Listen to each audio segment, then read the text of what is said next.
ఆరోపిస్తూ హనుమకొండ జిల్లాలోని అశోక్ జంక్షన్లో ఆ పార్టీ నాయకులు ధర్నా నిర్వహించారు. ఈ క్రమంలో ప్రధాని మోదీ దిష్టిబొమ్మని దగ్ధం చేశారు. ఈ సందర్భంగా ఎమ్మెల్యే నాయని రాజేందర్ రెడ్డి మాట్లాడుతూ సోనియా గాంధీ, రాహుల్ గాంధీలకు ప్రజల నుంచి వస్తున్న ఆదరణను చూసి ఓర్వలేక అక్రమ కేసులు పెడుతున్నారని మండిపడ్డారు. కేంద్ర ప్రభుత్వం దురహంకారంతో వ్యవహరిస్తుందని ఆగ్రహం వ్యక్తం చేశారు.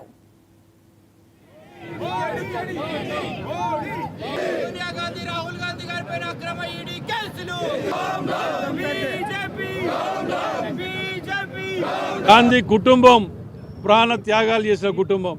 ఏదైనా మీ పార్టీలో ఎవరైనా ప్రాణత్యాగం కానీ దేశ సేవ కానీ చేసిన ఒక్కరి పేరు చెప్పండి. చేత కాదు, మీకు దొరకరు, చేత కాదు. అసలు మీరు స్వాతంత్ర పోరాటంలో మీ పాత్ర ఏందో మీకు తెలియదు.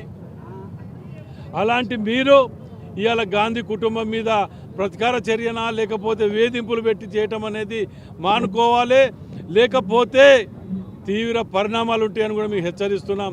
వారి గాంధీ కుటుంబానికి కనుక ఏదైనా మీరు హాని తెలబెట్టాలని చూస్తే మాత్రం ఎవరిని వదిలిపెట్టేది లేదు అని మాత్రం క్లియర్గా చెప్తున్నాం.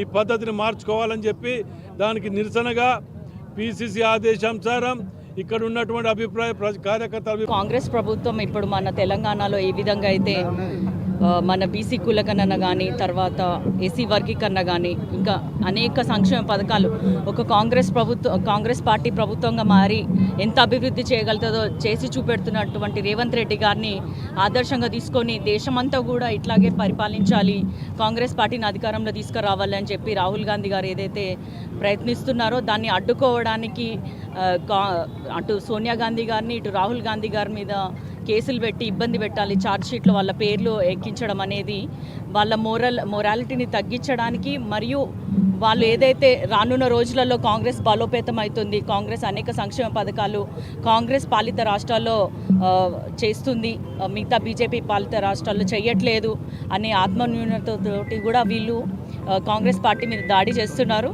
కానీ మేము ఎట్టి పరిస్థితుల్లో తగ్గము. ఇవన్నీ కూడా పూర్తిగా అవాస్తవాలు. నేషనల్ హెరాల్డ్ కేసు అనేది దాదాపు 1937లో జవహర్లాల్ నెహ్రూ గారు స్టార్ట్ చేసిన పత్రిక ఇది. తర్వాత కొన్ని కారణాల వల్ల ఆపేసినా కూడా మళ్ళీ స్టార్ట్ చేశారు.